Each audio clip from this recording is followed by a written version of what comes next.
Lawrence Okolie, Cruiserweight world champion, the source, fellow watch lover. So look, thank you very much for your time. And I guess the most obvious way to kick this off will be to say, last 12 months been fairly unusual, been fairly life-changing for yourself. How have you found it? How have you dealt with it professionally? How have you, how have you worked with it on a personal level as well? I think lockdown's been, a hard time for everyone. I think, for me, the plus that I saw in it all is my priorities sort of changed. So before lockdown was finished, I would kind of, I spent a lot of money on designer clothes, on a lot of other stuff, do you know what I mean? But I didn't have a gym in my house or a boxing bag. So when it happened, I kind of realized, well, at home, I've got nowhere to wear all of this stuff, and I've also got nowhere to train. So it allowed me to sort of get my mind on it, get some stuff put in my house. Now I've got a gym and everything like that. So that's one positive I grew, I believe, as a person during it. And then on the other side, as a professional athlete as well, I felt like I stayed really disciplined and dedicated. So when we come on the other side and we're allowed to fight, I'm ready to go because I've been training, So it was a difficult time, but I found a way to kind of make it through. What are your plans when lockdown ends? What have you got any events planned? Have you got anything coming up? I mean, obviously, I've got another fight coming up the end of July, early August. We're looking to be out again, so I'm getting into training for that. But once that's finished, hopefully I get victory, which I'm training towards. Then, obviously there's festivals. We need to go abroad. We've been, stuck here for a while now, and it's time to, stretch our legs, see what I haven't touched foot in America in over a year. This isn't fair. They need to see me, so I'll be heading over there. Fighting over or just promoting and going out? A mixture. I feel like you can get a lot done. A little bit of this, a little bit of that, but we're gonna enjoy. And tell me about winning that world title. How obviously that feeling, but also something which I work on a lot is kind of like goal setting and doing these things. I mean, I wouldn't say it's come quickly. I mean, you've worked very hard over a number of years, but how does it feel to have achieved what will have felt like a sort of a big milestone? And how do you go up a level from there again? Yeah, so obviously it was amazing, a great feeling.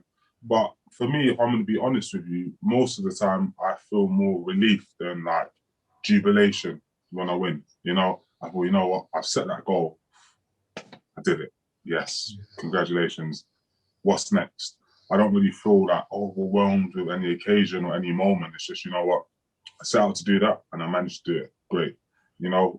So although, I have been told by my mum and everyone, hey, you've got to enjoy the moment. I feel that me as a person, I've got goals. As soon as I smash this one, I've got another one that I'm trying to get to, It never stops because I feel like one thing from my amateur boxing is I did a lot very quickly and I got complacent in my mind. I qualified and went to the Olympics in a record number of fights. And I thought to myself, I'm an Olympian. But I didn't have that same drive to say, I want to win a gold or this or that. So when I turned professional, I promised myself that when I win a world title, because I believed I wouldn't let it be, you know what, I won a world title, congratulations. It's what's next. So I just kind of kept that same energy. Let me ask you, it's a question I've wondered actually a bit. I follow boxing quite a lot and I'm interested. How have you found fighting without the fans? Like we've seen quite a lot of upsets, if you'd like, throughout. And I think a lot of, like I've sort of felt when I've looked at boxers going into big fights, like it's really banana skin time at the moment. And even when I saw you sort of, you put Kowalski down, it's sort of that kind of feeling of relief almost, like kind of, and which is a little bit strange in a way. Was it, how did you find it inside yourself to prepare for it and deal with it when it was happening? So obviously with the actual boxing without a crowd, I think, it has pros and cons. So the pros are, you can hear your corner and you're focused on the actual boxing match, what's he doing, what am I doing? When there's a crowd, you have a lot more energy. So that's the pro of the fans, you hear the screams, the shouts. When you win, it is a big roar from the crowd, when you knock someone out. So those are probably, then the cons of, no fans is you don't get that energy. and the cons of having a crowd it adds a lot more pressure maybe to the actual arena, you know, because I knew there was millions of people watching around the world. I knew there was, you know, hundreds of thousands in England. Do you know what I mean? But I still had to sort of keep my composure. Same with crowd without crowd. So I think it's an interesting one. When you're actually fighting, it's the same feeling of the fight. However, there's more electricity when there's fans, and there's more composure when there's no fans. No, definitely. And tell us about your next fight. You know, what's coming up for everyone? So there's a choice of two, not necessarily on mine. It's moving parts, but the two definite ones is either the WBC champion, Okolie, versus myself. So we'll have a unification. Obviously, like I said, I'm all about setting goals and going for the next thing. So that would be my number one choice. However, if for some reason it's not possible straight away, then I have a mandatory. He's from Montenegro. So the potential, I'll either box here or box there. I say here, but then the reality is I'll probably be on the Anthony Joshua versus Tyson Fury card, which I'm not sure if I'm allowed to say yet, but it's looking likely in that kind of time frame I spoke about earlier. So I'll probably be the co-main event or chief support to that fight. And yeah, so that's the way stuff's looking at right now.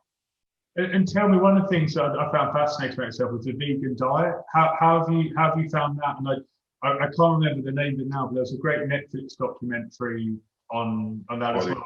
Changers, I think it is. Is it Game Changers? Yes, exactly.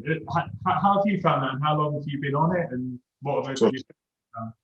So it's been 5 years that I've been vegan. You know, I haven't you know, slipped back or anything like that. And I found it good personally. I'm quite a big guy for my weight. So it's really good for managing weight. It's really good for energy levels.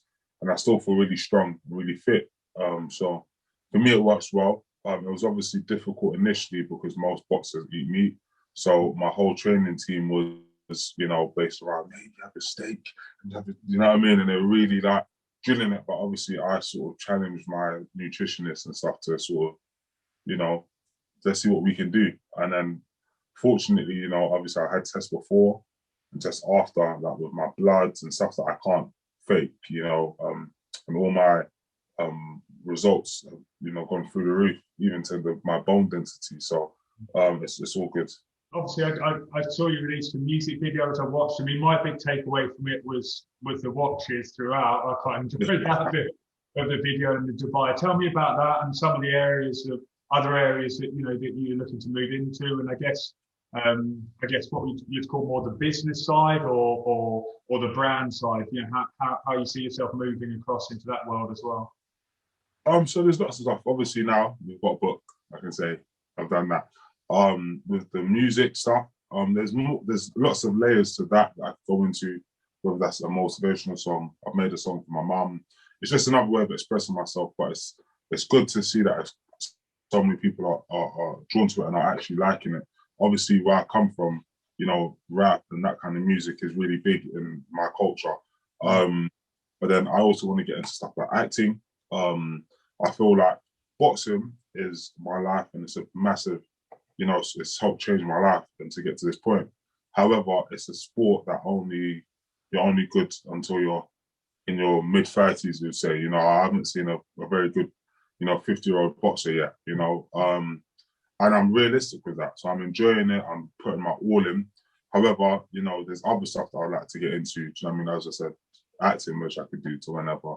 But then that's all the entertainment side. But as, you know, I've started to, you know, do more, maybe see a little bit more of the world, maybe make a little bit more money, I realized that, to be honest, like, hold on, I might get paid from a sponsor, but my sponsors have way more money than all the boxers. So it's like, how do I get into the side where I now am able to sponsor someone? Do you know what I mean? So that's a lot of business stuff. So stuff that, you know, I'm looking to sort of get a lot more hands-on, a lot more experience. So getting to meet people like yourself, people like Enness, you know, learning this kind of stuff because I wasn't taught any of it growing up. So it's really interesting to me to get in it. Of course, you know, there's always the property stuff and blah, blah, blah. But I feel like there's more, you know, there's more. So, you know, I'm ready and willing to push on in that direction as well. The book you've released, Dare to Change Your Life, Tell me about that. Like, is it about sort of growth mindset, or about just sort of literally changing your life and making that kind of upgrade in what you're doing? So it's a mixture between the two. It's 41 steps to sort of help you to, motivate yourself and change the direction that you're going in if you don't feel you're going in the right direction. So I break it down into 4 different sections, where we talk about, lots of different topics, whether that's not letting social media, let people bully or define you, not to also play up to social media. You got the actual personal ones of, making sure you have good people around you, making sure you always hold yourself accountable, lots of different stuff, even like, dealing with losses in boxing, I think are transferable to dealing with losses in accountancy or electrician, anything like that. So it's just all these different points and put in a way where I learned this through boxing, but I feel like you can learn something from this as well. So it's kind of just a sort of like a motivation slash, self-help kind of book. Yeah, we obviously, and it's very much from the business side of what we do and have linked in with yourself, which has been super. I'm always sort of part of, I guess, what I call a growth mindset. So I'm always sort of breaking down what I do day to day and how can I improve. So my big mantra is, kind of talent gets you in the room and kind of hard work keeps you there. For people that are watching that are in business or sport or just personal stuff, what's been your key to success? Because you've achieved a phenomenal amount in such a short space of time. What's been the biggest tip, if you like, or takeaway that's really driven you forward and propels you to achieve what you have? I would say probably the 2 would be self-belief, which is obviously number 1 in my opinion, because once you have self-belief, you do everything else that's asked of you. So if you don't believe in yourself, I don't think you'll do, which is second most important, hold yourself accountable. So I feel like if you don't believe in yourself, you won't put in the hard work because you're thinking, wow, I'm not going to get there anyway, what's the point? Or you're not going to make that sacrifice because you can't see the end result. So I think believe in yourself and believe in your dream and your vision and what you're going to accomplish, number 1.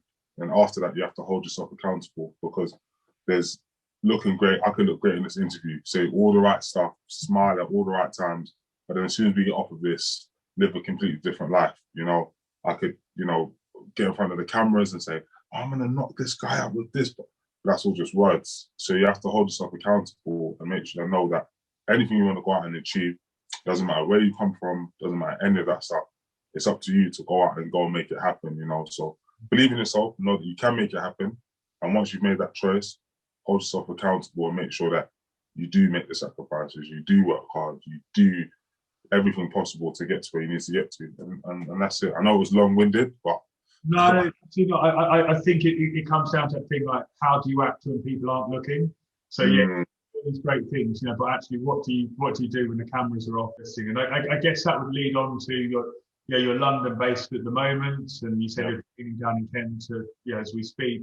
Is that a long-term thing? Would you look abroad? Relocate into different parts of the world? Yeah, 100%. I feel like I grew up in Hackney in East London, in a council flat. And as I said, with boxing and all of these things, I'm seeing so many different parts of the world.